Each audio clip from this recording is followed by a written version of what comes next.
ওম শান্তি। আজকের প্রাতঃমুরলি বাপ্তাদা বলছেন, মিষ্টি বাচ্চারা, তোমরা বাবার হাত ধরেছ। তোমরা গৃহস্থে থেকেও বাবাকে স্মরণ করতে করতে তমপ্রধান থেকে শতপ্রধান হয়ে যাবে। মুরলির প্রশ্নে বাবা বলছেন, বাচ্চারা, তোমাদের মনে কোন আনন্দ উল্লাস থাকা উচিত ও রাজ সিংহাসনে বিরাজিত হওয়ার বিধি কী? উত্তরে বাবা বলছেন, সর্বদা যেন আমাদের এই উল্লাস থাকে যে জ্ঞানসাগর বাবা আমাদের প্রতিদিন জ্ঞানরত্নের থালা ভরে ভরে দেন। যতক্ষণ আমরা যোগে থাকব ততই আমাদের বুদ্ধি দিব্য কাঞ্চনে পরিণত হবে। এই অবিনাশী জ্ঞানরত্ন আমাদের আত্মাদের সঙ্গেই যাবে। আমরা বাচ্চারা নিজ আত্মার সিংহাসনে বিরাজিত হওয়ার জন্য মাতা পিতাকে স্মরণ করে চলেছি, সেই পিতাকে স্মরণ করে চলেছি। বাবার শ্রীমত অনুযায়ী চলে অন্য কেউ নিজের মতো বানাচ্ছি। ওম শান্তি। আমি আত্মা নিজ দুই ভুজগলের মাঝখানে স্থিত হয়ে রয়েছি। নিজ আত্মার থেকে দিব্য পবিত্র লাইট নির্গত করছি। নিজ দেহকে সম্পূর্ণরূপে দিব্য আলোয় আলোকিত করছি।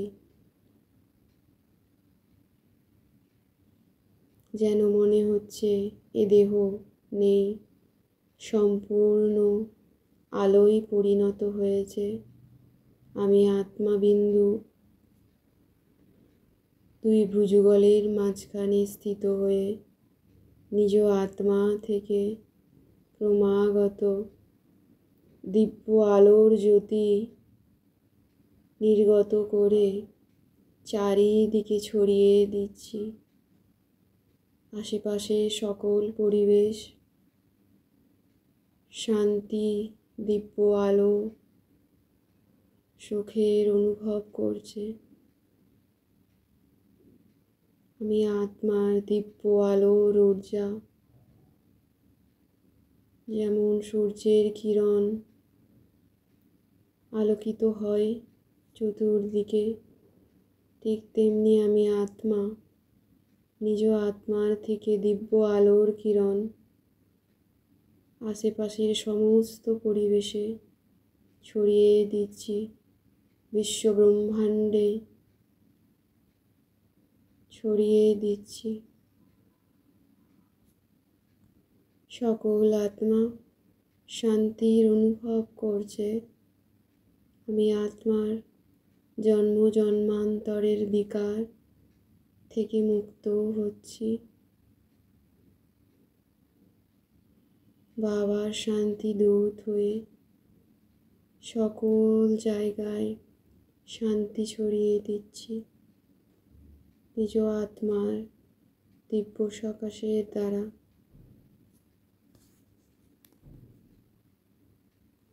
আত্মিক পিতার দ্বারা আমরা দিব্য জ্ঞান, গুণ, শান্তি গ্রহণ করছি।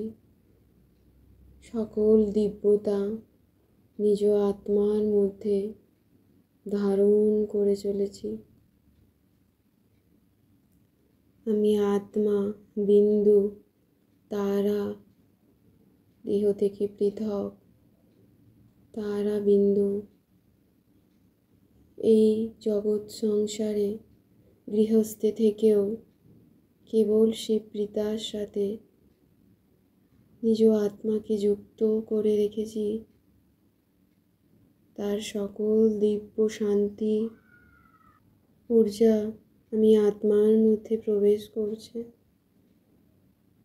আমি আত্মা অপার শান্তির অনুভব করছি। আমি আত্মার মধ্যে সেই দিব্য আলোর ঊর্জার শান্তি পৃথিবী মায়ের কাছেও ধরিত্রী মায়ের কাছেও পৌঁছাচ্ছে। পৃথিবী মা, ধরিত্রী মা হিল এনার্জাইজড হয়ে যাচ্ছে, শান্ত অনুভব করছে। প্রকৃতির 5 তত্ত্বকে আমি আত্মা দিব্যতায় শান্তিতে পরিণত করছি নিজের পাবন দিব্য সকাশের দ্বারা।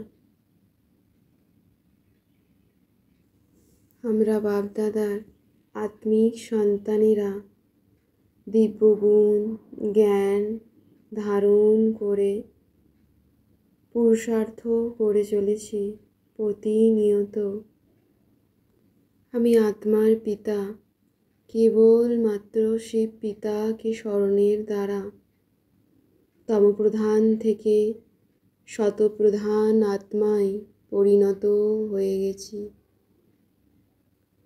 আমরা আত্মারা স্বর্গে যাব, তাই নিজ আত্মাকে শতপ্রধান করে উঠছি।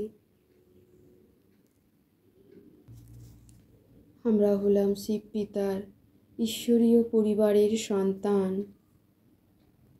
আমরা হলাম ব্রহ্ম কুমার কুমারী, দিব্য পবিত্র আত্মা, শিব পিতার আত্মিক সন্তান।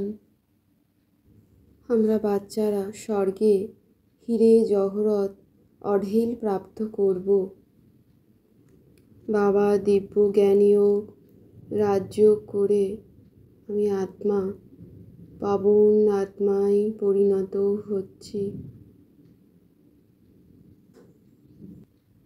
আমাদের দিব্য আত্মাদের প্রীতি কোনো দেহধারীর সাথে নেই, কেবলমাত্র বিচিত্র বাবার সঙ্গেই রয়েছে।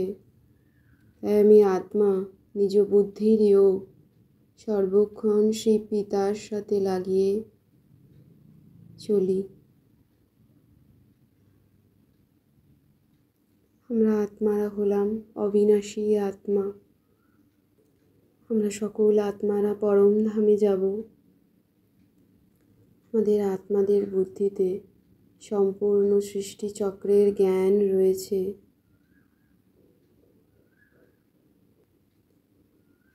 বাবার জ্ঞানযোগের দ্বারা আমরা পড়াশোনা করে জ্ঞানের সাগর হয়ে উঠছি। আমি আত্মা বিন্দু পবিত্র তীব্র পুরুষার্থ করে পদমর্যাদা প্রাপ্ত করছি ও সর্বদাই নিজ 2 ভ্রুকুটির মাঝখানে সিংহাসনে স্থিত রয়েছি চৈতন্য জীবনমুক্ত অবস্থায়।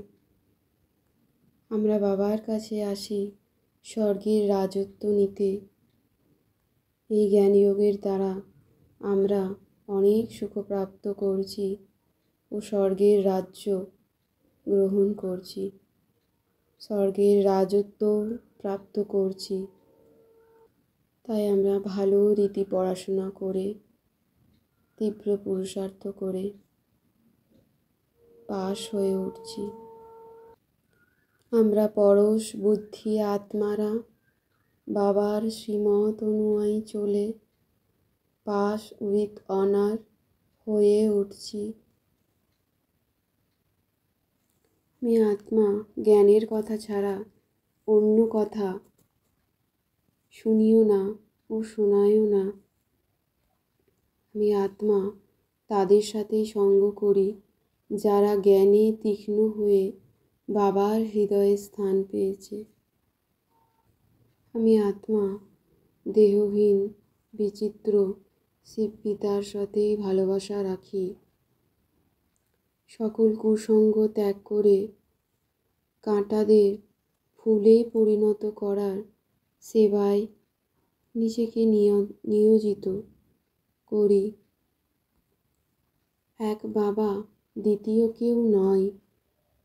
এই স্মৃতিতে থেকে আমি আত্মা বন্ধন মুক্ত যোগযুক্ত অবস্থায় নিজেকে অনুভব করছি। যোগী হয়ে যোগী হয়ে যোগযুক্ত অবস্থায় রয়েছি। আমি আত্মা বিচিত্র বাবার অর্ডার পাওয়ার সাথে সাথেই চলে যেতে পারবো। এইরকম বন্ধনমুক্ত যোগযুক্ত স্থিতির বরদান প্রাপ্ত করে চলেছি। এক বাবা, দ্বিতীয় কেউ নয়। এই বুদ্ধি, এই জ্ঞান আমি আত্মার মস্তকে, আত্মার মধ্যে সদাই স্থিত রয়েছে। আমি আত্মা সত্যতা ও সভ্যতা রূপী কালচারকে ধারণ করে সত্যতার শক্তিকে কাজে লাগিয়ে নিজ আত্মা সগুণ শান্ত রূপে স্থিত রয়েছি। ওম শান্তি, শান্তি, শান্তি।